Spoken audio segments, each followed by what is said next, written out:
bem-vindos ao canal TV CEAH, Centro Espírita Amor e Humildade do Apóstolo. Dando continuidade ao estudo do Livro dos Espíritos, nós entraremos hoje no primeiro capítulo que vai falar sobre Deus. Lembrando que a primeira parte do Livro dos Espíritos, ela se desdobra no livro A Gênese. Então, nós vamos encontrar lá na Gênese muitas referências sobre o que nós vamos estudar nessa primeira parte do Livro dos Espíritos. Na pergunta 1, Kardec faz a seguinte colocação: que é Deus? E os espíritos respondem que Deus é a inteligência suprema, causa primária de todas as coisas. E lá na Gênese nós vamos encontrar no segundo capítulo uma referência muito interessante dos espíritos, uma explicação bastante interessante, comparando Deus a um fluido inteligente. Este fluido, ele penetra toda a natureza, todos os seres da natureza.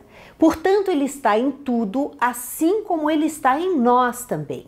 Isso traz Deus para perto de nós. E nós, então, podemos mudar a nossa ideia do Pai, de um Pai que está próximo, de um Pai que está nos vendo, de um Pai que nos escuta e que nós não precisamos orar em voz alta, nós não precisamos buscar a Deus como se o estivéssemos buscando em algum lugar muito distante. Deus está em nós, portanto, isso nos traz uma paz, uma certeza, uma confiança para desenvolvermos a nossa fé. Na segunda pergunta do Livro dos Espíritos, Kardec pergunta: que se deve entender por infinito? E os espíritos respondem: o que não tem começo nem fim, o desconhecido, tudo que é desconhecido é infinito. No sentido de que aquilo que nós não conhecemos, nós não podemos medir. Torna-se o desconhecido. E esse desconhecido nos assusta muito, porque nós não temos condições de mensurar, nós não temos condições de sentir com os nossos sentidos físicos. E Kardec faz a seguinte pergunta: poder-se-ia dizer que Deus é o infinito? E aí os espíritos explicam que é uma definição incompleta, uma pobreza da linguagem humana, insuficiente para definir o que está acima da linguagem dos homens. Então Kardec faz uma seguinte explicação: Deus é infinito em suas imperfeições, mas o infinito é uma abstração. Dizer que Deus é o infinito é tomar o atributo de uma coisa pela coisa mesma, é definir uma coisa que não está conhecida por uma outra que não está também como a primeira. É claro, Deus e o infinito são colocações, são definições que nós não podemos ter, não podemos penetrar nesse conhecimento profundamente. Então os espíritos, eles nos trazem as explicações conforme a nossa capacidade de percepção. Como a nossa consciência ainda é muito pequenininha, eles vão nos explicando devagarzinho. E aquilo que nós temos condições de entender, o que já é bastante, é que Deus é infinito em suas perfeições. Na pergunta 4, nós já entramos nas provas da existência de Deus. E Kardec pergunta: onde se pode encontrar a prova da existência de Deus? E os espíritos respondem: num axioma que aplicais às vossas ciências. Não há efeito sem causa.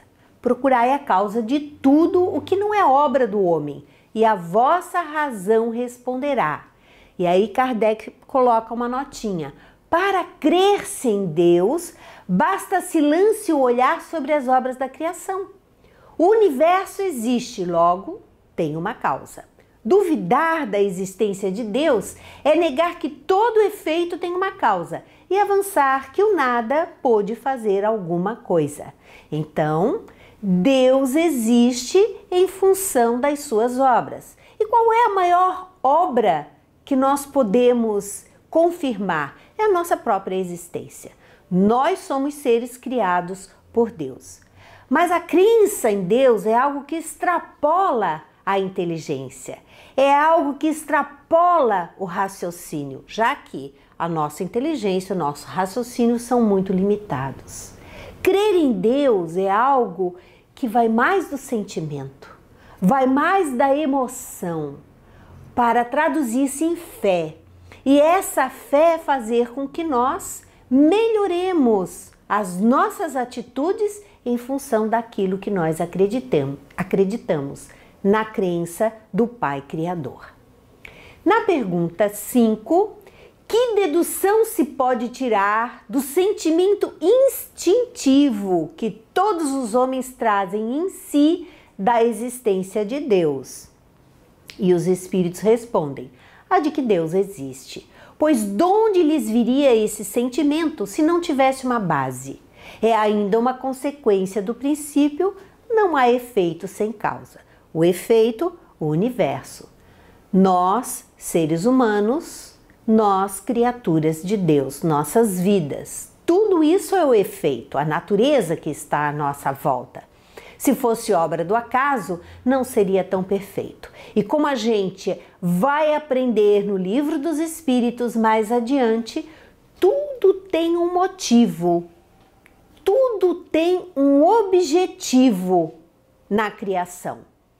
Deus faz leis perfeitas e aquilo que muitas vezes nós não entendemos que acontece na nossa vida, tudo tem uma razão de ser. E essa lógica, essa explicação, ela vem através desses conhecimentos que os Espíritos nos trazem no Livro dos Espíritos.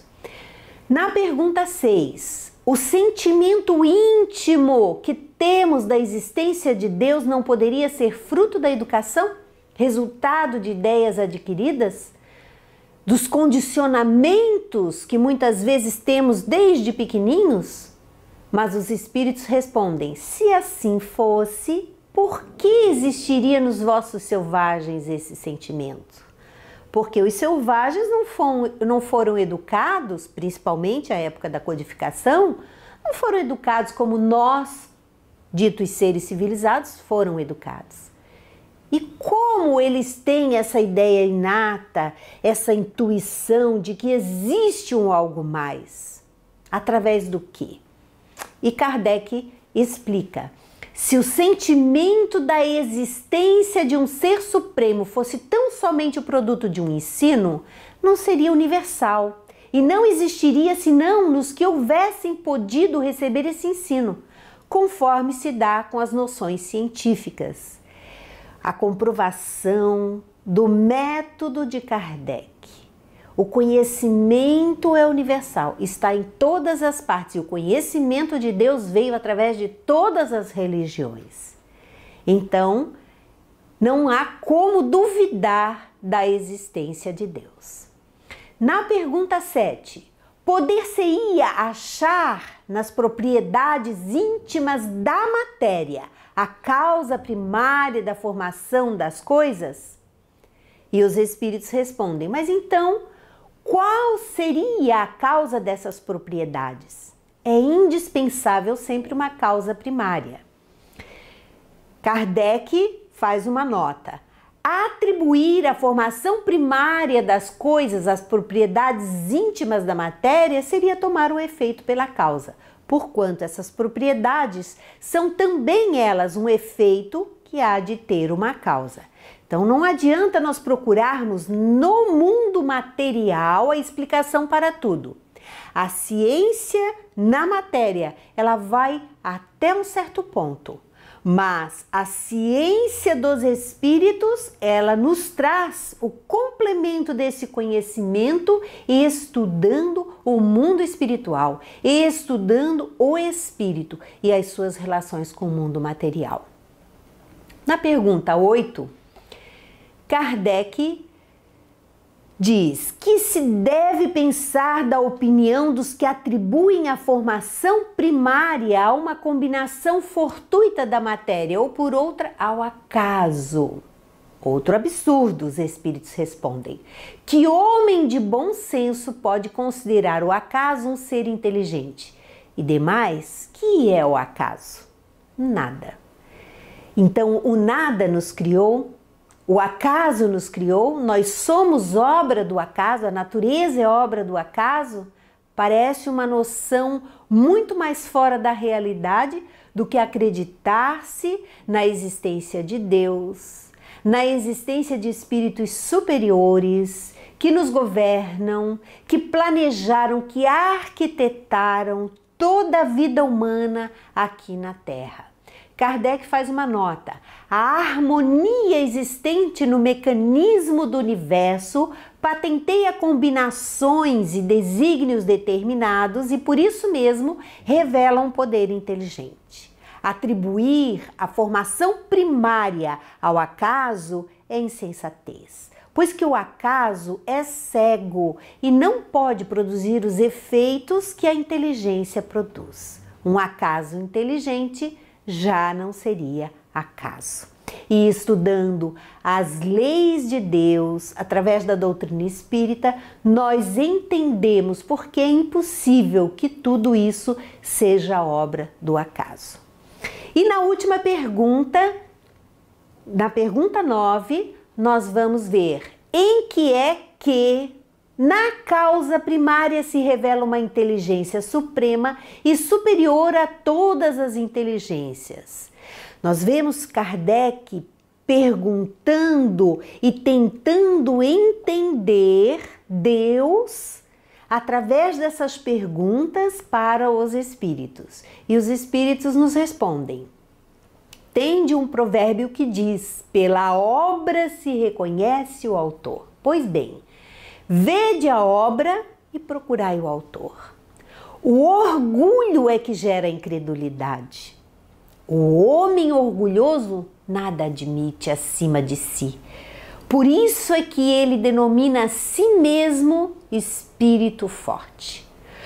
Pobre ser que um sopro de Deus pode abater.